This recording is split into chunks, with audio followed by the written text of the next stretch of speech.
Hakuna Matata. It's something I learned out here. Look, sometimes bad things happen. Simba! And there's nothing you can do about it. So why worry? Because it's your responsibility!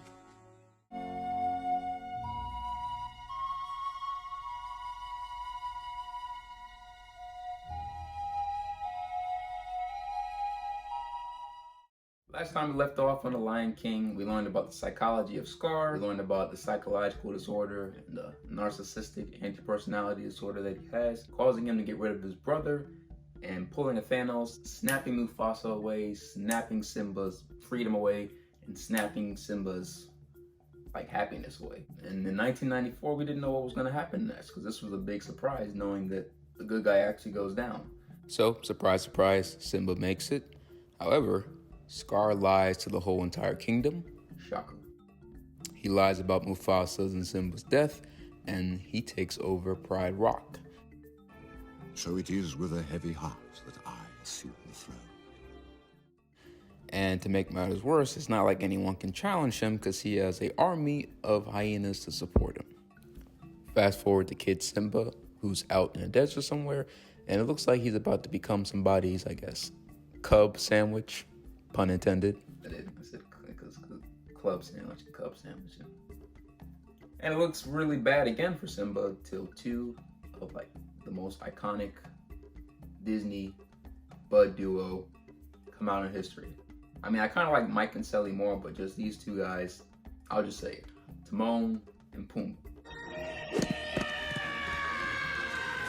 These guys, they save Simba. So we're keeping him? Of course. Who's the brains in this outfit? My point exactly. They tell him jokes, which I just can't help but laugh out loud to every time I hear the jokes, no lie. Kid, what's eating you? Nothing. He's at the top of the food chain. The food chain! So, where you from? They try to talk to Simba and see what's going on. What'd you do, kid? Something terrible, but I don't want to talk about it. Good. We don't want to hear about it. I mean, Timon said it pretty best. Simba is starting to go through a potential depression. No. I mean, he's depressed. Oh. So as shown by their puns and various jokes that I'm a sucker for, Timon and Pumbaa, they kind of have the good vibes only attitude, and they use this to try to help Simba out. Now, even though it seems like Timon doesn't care, eventually Timon teaches Simba a very, very new lesson that will stick with him for a very long time. They teach him two words. They're the most catchiest, upbeat, motivational quote. Words that, I guess I'm just gonna play for you guys. Hakuna Matata. They teach him this problem-free philosophy, and next thing you know, his cares go away completely, for a long time, like a really long time, as you can see in the photo. He probably gained a good 400 pounds of just lean muscle. So the psychology of Simba right now is, why be concerned about the past? There's no need to worry about my past mistakes. Let me relax for a little bit. The saying is, treat yourself. Don't cheat yourself. I mean, there's no need to worry.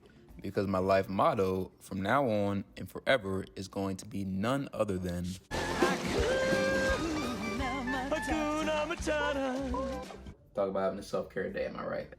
And you might think he's actually happy. He's having a very self-care lifestyle. Until he's reminded of his dad, aka the past, aka his responsibility. Ever wonder what those sparkly dots are up there? They're fireflies. I always thought they were balls of gas burning billions of miles away. Simba, what do you think? Somebody once told me that the great kings of the past are up there. Really? You mean a bunch of royal dead guys are watching us?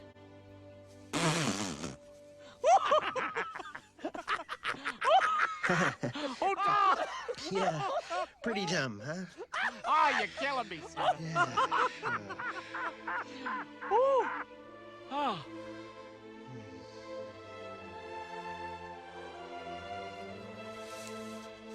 Was it something I said?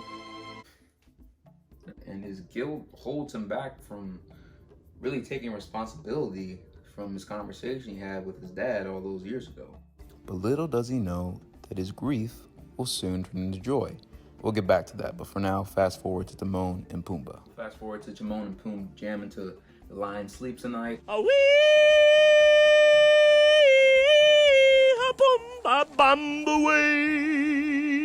Everything's good till a certain lion shows up and, well, they're ready to have pork chops for dinner, which is Pumbaa. Let the running begin. She's gonna eat me! Huh? And Simba saves the day. Well, not quite. Nala? Who are you? It's me, Simba. How did you... Whoa! Time out! Let me get this straight. You know her, she knows you, but she wants to eat him. And everybody's okay with this? Did I miss something?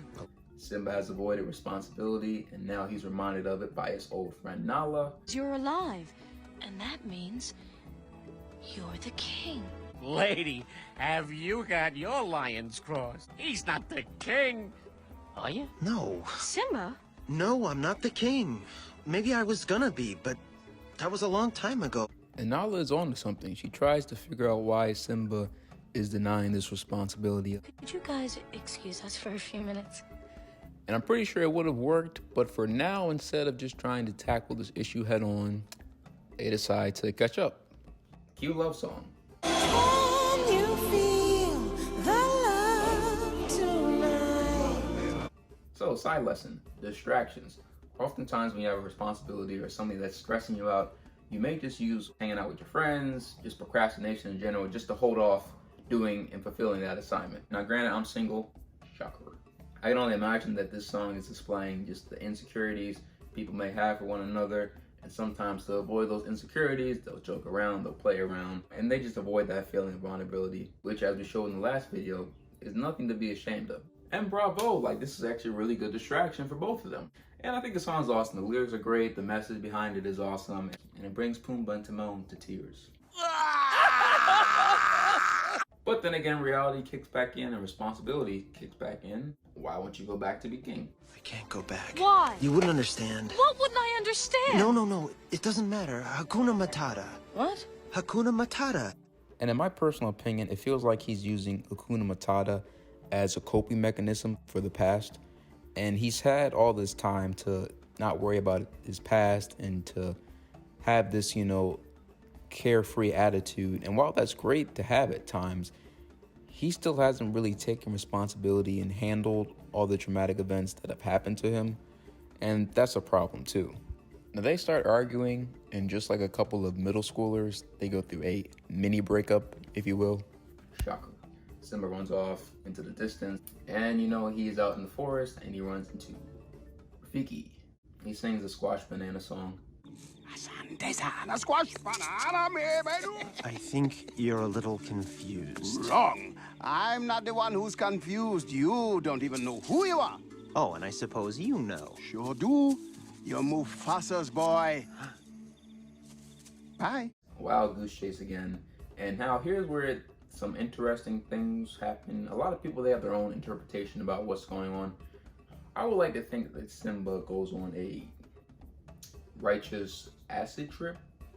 Like, we in the audience and Rafiki, we know what's going on with Simba. However, to the average animal or bystander, it would just look like a lion who's on drugs talking to the clouds at night. I mean, that's the best way to put it. Simba has ran him from the past long enough. He has no choice but to accept responsibility and take his place as king. Remember who you are. You are my son, and the one true king. Remember. What was that? The weather. Looks like the winds are changing. Change is good. Yeah, but it's not easy. I know what I have to do, but going back means I'll have to face my past. Some people get really nervous about facing responsibility and facing their past. Now, to anyone who has insecurities about their past and anyone who may not want to face their past, here's Rafiki's response. Ow! Jeez, what was that for? It doesn't matter. It's in the past. Yeah, but it still hurts. Oh, yes, the past can hurt. But the way I see it, you can either run from it or learn from it. So the encouragement and the psychological lesson here is to learn from the past. You can revisit the past, just don't live in the past. And I think this is one of the lessons that the movie is trying to display with Simba. So in review, it's nice to have a self-care lifestyle, but there's still a need for being responsible. Psychological distractions may be good, but there's still a need to be responsible.